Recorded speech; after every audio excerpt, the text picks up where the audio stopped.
चोर सरकार बस्ने सिंहदरबार आगो लगाइदिने काठमाडौँका मेयर बालिन शाहको कडा चेतावनी। महानगरले हल्लाउने काम नगर भन्दै बने आक्रोशित। सावला नामको आँधीका कारण चीनमा 9 लाख जनतालाई अन्यत्र सारियो। ताइवान, हङकङ लगायतका दक्षिणी राज्यहरू आँधीबाट प्रभावित। आतंकवादीसँगको गोली हानहानमा पाकिस्तानी सेनाका एक मेजर सहित 2 दिनको बीचमा करिब 11 जना आर्मीको मृत्यु, अन्य कयौं गम्भीर घाइते। आगामी साता भारतमा हुने G20 सम्मेलनमा नआउने चिनिया राष्ट्रपति शीको घोषणाले आयोजक देश भारतलाई झड्का। G20 समूहको भविष्यमाथि नै गम्भीर प्रश्न उठ्यो। एसिया कप अन्तर्गतको खेलमा पानीका कारण भारत र पाकिस्तान बीचको खेल रद्द। दुवै टिमले समान अङ्कमा बुझाए चित्त। आफ्नो पार्टी सङ्घीय लोकतान्त्रिक गणतन्त्रको पक्षमा रहेको रवि लामिछानेको ठोकुवा। आफू सत्तामा पुगे देशले काँचुली फेर्ने गरे भयङ्कर दाबी। नेपालको राष्ट्रिय स्वाभिमान र स्वाधीनताबारे चिन्ता नगर्न भारत र चीनलाई एमाले अध्यक्ष ओलीको आग्रह।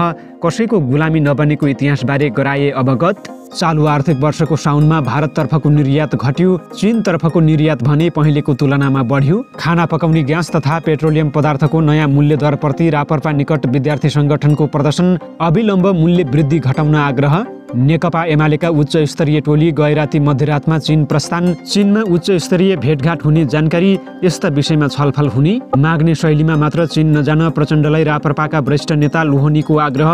चीनसँग दीर्घकालीन महत्त्वपूर्ण सम्झौता गर्न आग्रह। र अमेरिकाको हवाई टापुमा लागेको आगोमा 385 जना अझै बेपत्ता, 115 जनाको घटनास्थलमै जलेर मृत्यु।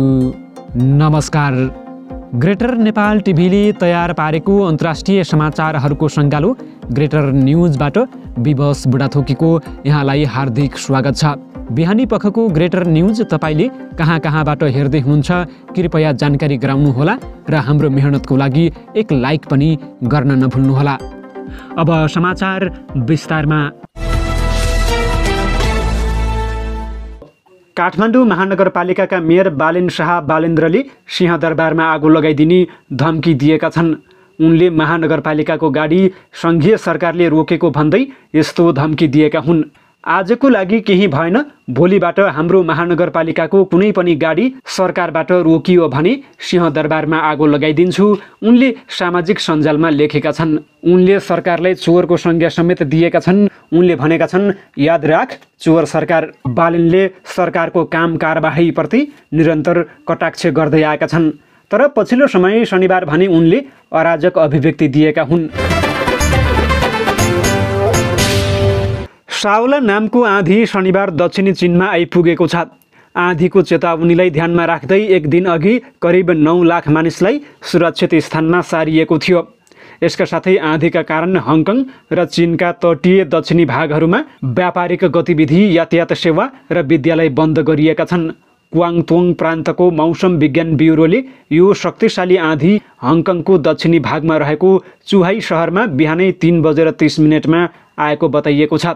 उक्त आँधी प्रति घण्टा 160 किलोमिटरको गतिमा रहेको थियो। यो आँधी क्वाङतोङको तटीय किनारामा दक्षिण पश्चिमतर्फ लाग्ने पूर्वानुमान गरिएको थियो, तर अहिले कमजोर हुन थालेको छ। क्वाङतोङको उच्च जोखिम क्षेत्रहरूबाट 7 लाख मानिसलाई शुक्रबार अन्यत्र सारिएको थियो। छिमेकी फुजियान प्रान्तमा अन्य 1 लाखलाई सुरक्षित स्थानमा सारिएको थियो। यसैगरी 80,000 मानिसलाई बन्दरगाहबाट अन्यत्र सारिएको थियो। अधिकांश कामदार घरमै बसेका छन् र विभिन्न सहरहरूमा अर्को हप्तासम्म विद्यालयहरू बन्द गरिएको छ। हङकङको शेयर बजार शुक्रबार नै बन्द गरिएको थियो। यसबाहेक करिब 460 उडान रद्द हुँदा 100 यात्रु विमानस्थलमा अलपत्र परेका छन्। समाचार च्यानल CCTVले आफ्नो समाचारमा रेलवे अधिकारीहरूले शुक्रबार रातिदेखि शनिबार साँझसम्म क्वाङतोङ प्रान्त आउने र जाने रेल सञ्चालनमा रोक लगाएको बताएका छन्। अफगानिस्तानसँग सीमा जोडिएको उत्तर पश्चिमी आदिवासी जिल्लामा आतंकवादीसँगको गोली हानाहानमा पाकिस्तानी सेनाका एक मेजर र एक सैनिकको मृत्यु भएको छ।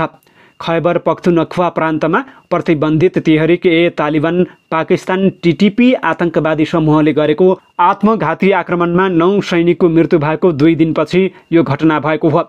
उत्तरी वजिरिस्तान आदिवासी जिल्लाको मिया शाहमा शुक्रबार सेनाका जवानहरू गुप्तचर सूचनाको आधारमा खोजीका लागि त्यहाँ पुग्दा भिडन्त भएको थियो। घटनामा जारी विज्ञप्ति अनुसार आतंकवादीहरूले सेनाका जवानहरूलाई आक्रमण गरेपछि 2 समूहबीच गोली हानाहान भएको थियो। यस भिडन्तमा सेनाका एक मेजर र एक सैनिकको मृत्यु भएको थियो। मुठभेडमा एक आतंककारी पनि मारिएका छन् भने अर्का एकजना गम्भीर घाइते भएका छन्। सेनाले वजिरिस्तानमा आतंकवादलाई समाप्त गर्न अपरेसन चलाएको बताएको छ। बिहीबार टिटिपी समूहले सेनामाथि गरेको आक्रमणमा 9 सैनिकको मृत्यु भएको थियो भने 20 जना गम्भीर घाइते भएका थिए। अर्को साता भारतको नयाँ दिल्लीमा G20 शिखर सम्मेलन आयोजना हुँदैछ। त्यसको तयारी जोडतोडले भइरहेको छ। तर चिनिया राष्ट्रपति सी जिनपिङको सो सम्मेलनमा सहभागी नहुने खबरले G20 समूह र आयोजक भारत दुवैलाई झट्का दिएको छ। सम्मेलनको तयारीमा संलग्न एक पश्चिमा अधिकारीले भने हाम्रो वर्षभरिको संयुक्त कामलाई भत्काउने प्रयास गरिरहेका छन् उनीहरू। चीनका राष्ट्रपति सी जिनपिङको अनुपस्थितिले यो नै सङ्केत गर्छ, ती पश्चिमाले भनेका छन्। आफ्नो सट्टा सीले शिखर सम्मेलनमा प्रधानमन्त्री ली चियाङलाई पठाउने भएका छन्। चिनिया अधिकारीहरूले यो जानकारी आफूहरूलाई दिएको बताएका छन्, तर बेजिङले त्यसको सार्वजनिक पुष्टि गरेको छैन। तर सीको अनुपस्थितिले सम्मेलन आयोजक मुलुक भारत र दिल्लीमा आयोजना हुन लागेको यो बहुपक्षीय भेलाका लागि ठुलो झट्का हुनेछ। G20ले विश्वको सबैभन्दा ठुलो लिडरसिप फोरमको हैसियत निर्माण गरेको छ। त्यो हैसियतलाई पनि सीको अनुपस्थितिले धक्का दिनेछ। युक्रेन युद्ध, धनी तथा विकासशील मुलुकबीच खर्च बाँडफाँड जस्ता विषयमा भएको असहमतिका कारण स्वास्थ्य सेवादेखि जलवायु परिवर्तनसम्मका विषयमा संयुक्त निष्कर्ष खोज्ने महिनौको प्रयास असफल भएपछि सीले सम्मेलनमा सहभागी नहुने निर्णय लिएका हुन्। केही भारतीय विश्लेषकहरू भारतले आयोजना गर्न लागेको कार्यक्रम चीनले बिथोल्न चाहेको बताएका छन्। लगभग सबै मुद्दामा चीन सहमतिको प्रमुख विपक्षी रहँदै आएको छ। भारतीय थिङ्क ट्याङ्क अनन्त आस्पेन सेन्टरकी प्रमुख कार्यकारी इन्द्राणी वाग्ची भन्छन्, चीनका कुनै पनि राष्ट्रपतिले G20 शिखर सम्मेलनमा सहभागी नहुने निर्णय गरेको यो पहिलो पटक हो। यो सामाजिक वा आर्थिक विरोधाभासका माझ पनि विश्वका शक्तिशाली मुलुकहरूबीच सहमति खोज्न स्थापना भएको समूहका लागि सबैभन्दा ठुलो असफलता हो। प्रधानमन्त्री ली चीनका सबैभन्दा वरिष्ठ नेता तथा सीका दाहिने हात हुन्। तर सीको अनुपस्थितिले G20को दिगोपन र सफलतामाथि प्रश्न उब्जाइदिएको जियोकाइनोमिक्स सेन्टरका निर्देशक जोस लिप्सेकी बताउँछन्। जब G20 बोल्छ के उनीहरू चीनको सहमति बिनै बोलिरहेका छन्? उदाहरणका लागि ऋण पुनर्संरचनाका विषयमा लिप्सेकी भन्छन्, यो G20को भविष्य र अस्तित्वमाथि नै खतरा हो। G20का सुरुवाती 2 शिखर सम्मेलन 2008 र 2009मा आयोजना भएको थियो। विश्वव्यापी वित्तीय सङ्कटको सामना संयुक्त रूपमा गर्ने उद्देश्यमा ती सम्मेलन केन्द्रित थिए। त्यसपछि यसलाई विश्वको उदाउँदो र प्रमुख अन्तर्राष्ट्रिय निर्यातकर्ता समूहका रूपमा प्रशंसा गर्न थालियो, जसमा चीनको नेतृत्वमा रहेका विकासशील मुलुकहरूको बढ्दो महत्त्व र आर्थिक प्रभाव पनि झल्किन्थ्यो। 2009को सम्मेलन आयोजना गरेका बेलायती प्रधानमन्त्री गोर्डन ब्राउनले यसलाई विश्व एक ठाउँमा आएको भने। तर 2014मा क्रिमिया टुक्राएसँगै रुससँग पश्चिमको सम्बन्ध बिग्रियो। अघिल्लो वर्ष युक्रेनमा रुसले आक्रमण गरेपछि त G20को एकता पनि भङ्ग भयो।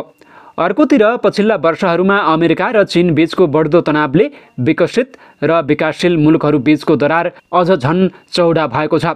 2022को बाली शिखर सम्मेलनमा अनपेक्षित रूपमा G20 संयुक्त वक्तव्य जारी गर्न सहमत भएको थियो। तर यस वर्ष भारतको नेतृत्वमा भएका छलफलहरूमा भने युक्रेन युद्धलाई लिएर पश्चिमा मुलुक र रुस र चीन बीच मिलाउनै नसकिने फाटो देखा परेको छ। यसपटक G20का विदेश मन्त्री, अर्थमन्त्री र अन्य अधिकारीहरू बीच भएको वार्तापछि भारतले सबै सदस्य सहमत हुने गरी एउटा पनि संयुक्त वक्तव्य जारी गराउन सकेन। युद्धका विषयमा पश्चिमाहरूले प्रस्तुत गरेको भाष्यलाई चीन र रुसले स्वीकार गरेनन्। सीको अनुपस्थितिबारे सोधिएको प्रश्नमा चिनिया विदेश मन्त्रालयले शुक्रबार उपयुक्त समयमा यसबारे जानकारी दिइने बताएको छ।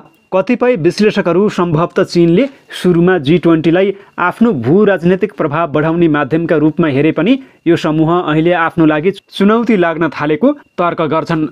अमेरिकासँग चीनको सम्बन्ध बिग्रदै जाँदा जापान, दक्षिण कोरिया, जर्मनी र अन्य युरोपेली मुलुकले चीनप्रति कठोर नीति अवलम्बन गर्दैछन्। गएको दशकमा G20मा थुप्रै मुलुकले चीनप्रतिको अडानलाई कठोर तुल्याएका छन्। कारगिनी चाइनाका निर्देशक पौल हेलले भन्छन्, सीका लागि यो भिड कठिन छ। अमेरिकी राष्ट्रपति जो बाइडेनले बिहीबार सी सहभागी हुने आशा व्यक्त गरे। शीको अनुपस्थितिले बाइडेन र पश्चिमा अधिकारीहरूका लागि अवसर पनि बन्न सक्दछ।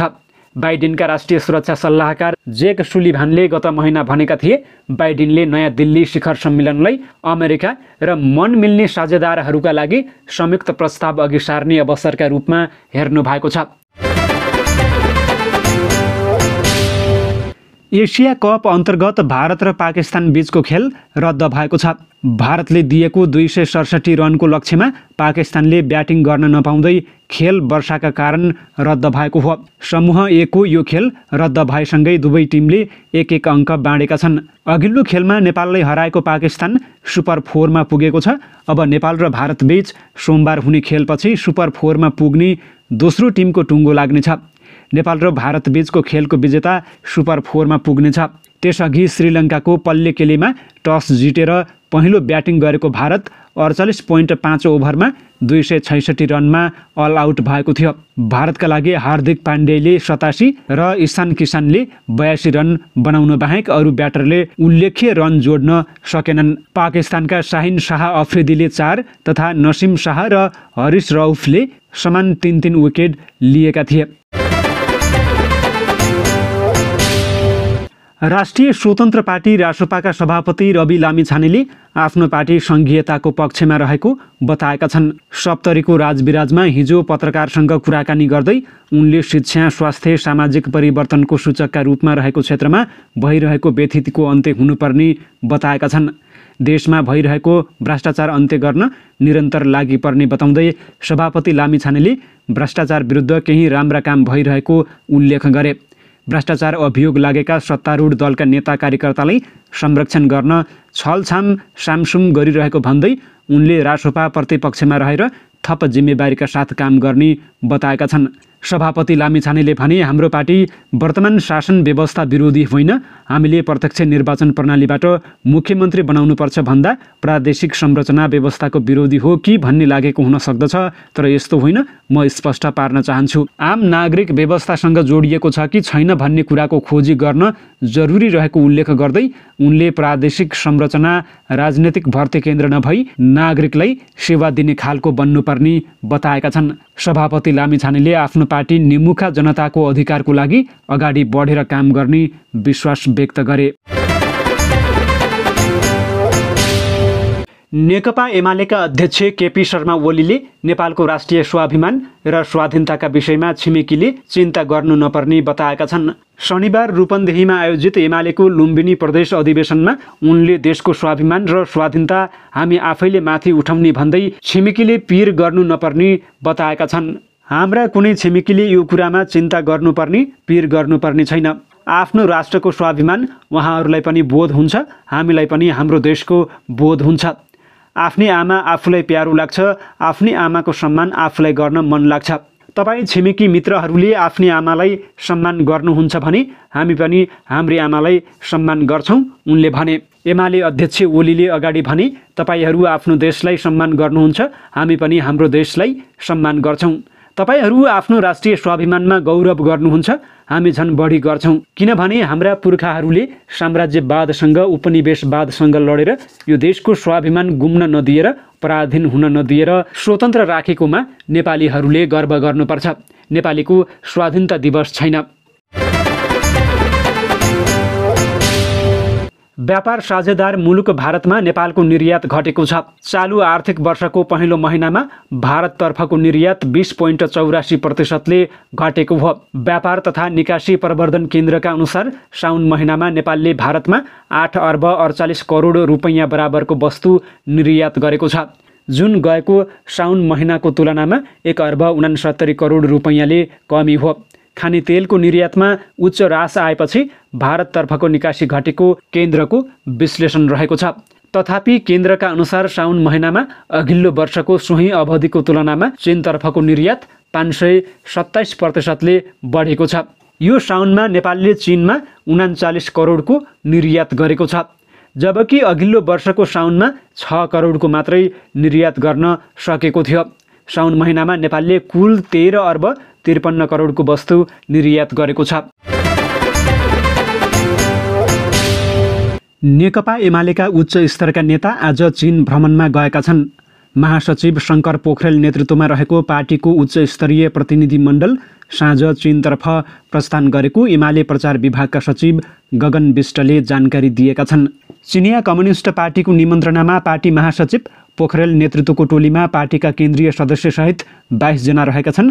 भ्रमण टोलीमा पार्टी स्थायी समिति सदस्य तथा परराष्ट्र मामिला विभाग प्रमुख डाक्टर राजन भट्टराई, स्थायी समिति सदस्य तथा प्रचार विभाग प्रमुख राजेन्द्र गौतम, अखिल नेपाल महिला सङ्घका अध्यक्ष दुका भद्र हमाल लगायत केन्द्रीय तहका नेता सहभागी रहेका छन्। भ्रमण टोलीले गणतन्त्र चीनका 3 मुख्य सहर छोङछिङ, बेइजिङ र छिङहाईको 13 दिनसम्म भ्रमण गर्नेछ। भ्रमणको बेला नेपाल र चीनको द्विपक्षीय सम्बन्धका विविध पक्ष र एमाले र चिनिया कम्युनिस्ट पार्टी सीपीसी बीचको पार्टीगत सम्बन्धका विभिन्न आयामबारे छलफल हुने एमाले प्रचार विभागका सचिव विष्टले जानकारी दिएका छन्। उनका अनुसार भ्रमणका क्रममा चिनिया कम्युनिस्ट पार्टीका उच्च स्तरको नेतासँग भेटवार्ता हुनेछ। राष्ट्रिय प्रजातन्त्र पार्टीका पूर्व अध्यक्ष एवं पूर्व परराष्ट्र मन्त्री डाक्टर प्रकाश चन्द्र लोहनीले प्रधानमन्त्री पुष्पकमल दाहाल प्रचण्डले चीनसँग राष्ट्रिय स्वार्थका कुरा राख्न हिचकिचाउन नहुने औँलाएका छन्। चीन जाँदा प्रधानमन्त्रीले चुच्चे नक्साको मात्र होइन, कालापानीको कुरा पनि राम्रोसित कुरा गर्नु पर्यो। यो अस्ति भारत जाँदा वातावरण बिग्रन्छ भनेर इपिजी सीमा समस्याबारे बोल्नु भएन। नेपालको राष्ट्रिय हितका कुरा भाषागत शिष्टता र मर्यादापूर्वक राख्न गाह्रो मान्नु हुँदैन। नेपाली रेडियो नेटवर्कको कार्यक्रम नेपाली बहसका लागि पत्रकार ऋषि धमलासँग उनले भने, भारत र चीनसँगको सम्बन्ध राष्ट्रिय स्वार्थको परिवेशमा सन्तुलित हुनुपर्ने डाक्टर लोहनीले बताए। यसपटक प्रचण्डले चीनसँग ट्रान्समिसन लाइन र 40-50 हजार मेगावाट बिजुली किन्ने समझदारी गरेर आउनुपर्नेमा उनको जोड रहेको छ। डाक्टर लोहनीले थपे, अब नेपाल र चीनको बीचमा व्यापार अभिवृद्धि गर्नुपर्छ। टोखा छहरे सुरुङ मार्ग निर्माण, रसुवागढी त्रिशुली तातोपानी सडक स्तर उन्नति गरी 4 लेन बनाउन समझदारी गर्नुपर्छ। आफ्नो देशको स्वार्थमा बोल्न सक्ने शक्तिलाई नै विदेशीले सम्मान गर्ने उनले बताएका छन्। डाक्टर लोहनीले भने, प्रचण्डजी चीन जाने भन्ने बित्तिकै झोलामा के किन हालिदिन्छ भनेर माग्ने मनस्थितिमा जानु हुँदैन। हामी माग्ने होइनौँ। त्यसो गर्नुभयो भने तपाईँलाई उनीहरूले मान्दैनन्। अमेरिकाको हवाई राज्यको माउ टापुको जङ्गलमा लागेको आगलागीपछि 385 जना अझै बेपत्ता भएका छन्। माउ प्रहरी विभाग र अमेरिकी सङ्घीय अनुसन्धान ब्युरोले शनिबार संयुक्त रूपमा एक विज्ञप्ति निकालेर उक्त जानकारी दिएको हो। माउई जङ्गलमा लागेको डढेलो मानव बसोबास भएका स्थानमा फैलदा त्यसमा परेर 115 जनाले ज्यान गुमाएका छन्। अधिकांशको मृत्यु माउईको समुद्री किनारको लाइनमा गत साउन 23 गते लागेको डढेलोमा परेर भएको हो। प्रचण्ड गर्मीमा ठूलो विपत्ति बनेर आउने वन डढेलो टापु राज्य हवाईका निम्ति अभिशाप बनेको छ। दशकौँदेखि भएको यो प्राकृतिक विपत्तिमा सुनामीमा भन्दा धेरैले ज्यान गुमाएका छन्। सन् 1960 को सुनामीमा 61 जनाको मृत्यु भएको थियो भने 14 वर्ष अघिको सुनामीमा भने 160 जनाले ज्यान गुमाएका थिए। पेट्रोलियम पदार्थको मूल्य वृद्धिको विरोधमा रापरपा निकट विद्यार्थीहरूले काठमाडौँको बानेश्वरमा प्रदर्शन गरेका छन्। अस्वाभाविक रूपमा भएको मूल्य वृद्धि फिर्ता हुनुपर्ने भन्दै राष्ट्रिय प्रजातान्त्रिक विद्यार्थी सङ्घले शनिबार काठमाडौँमा प्रदर्शन गरेको हो। पेट्रोलियम पदार्थको मूल्य वृद्धिले दैनिक उपभोग्य वस्तुको पनि मूल्य वृद्धि हुने र त्यसको असर विद्यार्थी लगायत सर्वसाधारणमा पर्न जाने भएकाले मूल्य वृद्धि फिर्ता हुनुपर्ने उनीहरूको भनाइरहेको छ। प्रदर्शनमा उत्रिएका विद्यार्थीहरूले मूल्य वृद्धि फिर्ता गर, विद्यार्थीहरूलाई ग्यास सहुलियत गर लगायतका प्ले कार्डका साथै खाली सिलिन्डर प्रदर्शन गरेका थिए। बिहिबार नेपाल आयल निगमको सञ्चालक समिति बैठकले ग्यासको मूल्य 235, पेट्रोलमा प्रति लिटर 4 र डिजेलमा 3 रुपैयाँले वृद्धि गरेको थियो। हौस् त, ग्रेटर नेपाल टिभीले तयार पारेको अन्तर्राष्ट्रिय समाचारहरूको सङ्गालो ग्रेटर न्युजको समय सकिएको छ। यतिन्जेलसम्म हेरेर साथ दिने तपाईँ सम्पूर्ण दर्शकवृन्दलाई धेरै धेरै धन्यवाद भन्दै आजको यो बसाइबाट म विवश बुढाथोकीलाई पनि अर्को समाचारसम्मको लागि आज्ञा दिनुहोस्। नमस्कार। जय देश, जय ग्रेटर नेपाल।